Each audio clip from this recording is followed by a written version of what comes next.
माँ जा रहे हैं हम पार्टी में। बेटा पार्टी से थोड़ा टाइम से आ जाना। वो क्या है ना, तुम लोग जब तक आते ना मुझे नींद नहीं आती, फिक्र लगी रहती है तुम्हारी। लो, टोक दिया। घर से निकले नहीं पर उससे पहले रोक टोक शुरू कर दी। संजू, तुम्हारी माँ हमें चैन से जीने देंगी या नहीं जीने देंगी? अपना बहुत हो चुका है, मैं परेशान हो चुकी हूँ। मुझे इनके साथ अब इस घर में और नहीं रहना है। तुम मेरे लिए दूसरा घर ढूंढो। दिया गुस्सा क्यों कर रही है इतनी सी बात पे?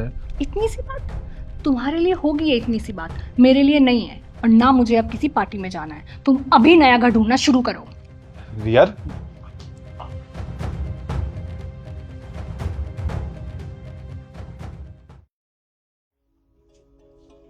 अच्छा स्वरा, अगर तुम्हारी सोसाइटी में कोई घर खाली होगा ना तो मुझे बताना। क्यों, क्या हुआ? यार मैं ना अब अपनी सास से अलग रहना चाहती हूँ। अब मेरे बस की नहीं है और उनकी गुलामी करनी। अच्छा, ये बात है। वैसे मैं भी यही सोचकर अपनी सास से अलग हुई थी। तभी तो तू आज आजाद है। मैं आजाद नहीं बल्कि गुलाम बन गई हूँ। जिसे मैं गुलामी समझती थी, असल में वही तो आजादी थी। वो कैसे, मैं समझी नहीं। जब मैं अपने ससुराल में थी ना, तो गेट पर कौन आया है मुझे कभी कोई मतलब नहीं था, क्योंकि उस घर में मैं बहू थी। घर में क्या चीज है क्या नहीं, मैं उस चीज से भी आजाद थी। मेरे दोनों बच्चे ना हमेशा दादी दादा के पास रहते थे और मेरे कहीं बाहर आने जाने पर भी कोई रोक टोक नहीं थी। हाँ, कुछ नियम थे जो जरूरी भी थे, पर जवानी के जोश में आकर मैं किसी बंधन में नहीं रहना चाहती थी। और मुझे ये भी पसंद नहीं था कि मेरा पति ऑफिस से आकर सीधा अपनी माँ के पास जाए।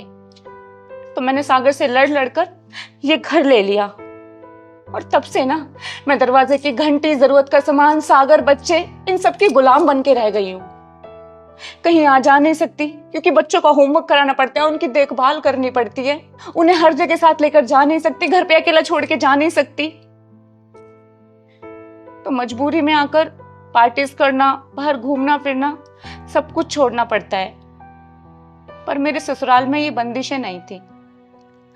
और अब घर का किराया, फालतू के खर्चे भी बढ़ गए हैं और सागर भी पहले की तरह खुश नहीं रहते। तो फिर तू अपने सास ससुर के पास वापस क्यों नहीं चली जाती? किस मुंह से वापस जाऊं मैं?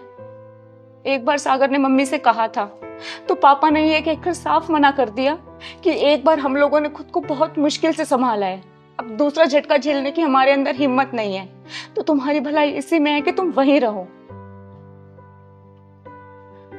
रिया, माँ बाप के साथ ना बंदिशों से ज्यादा आजादी होती है, जो कि हमें कभी पसंद नहीं आती।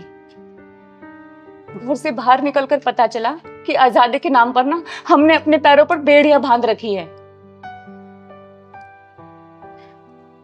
मैं तुझे बड़ी होने के नाते बस यही सलाह दूंगी, जो भी फैसला लेना सोच समझ कर लेना।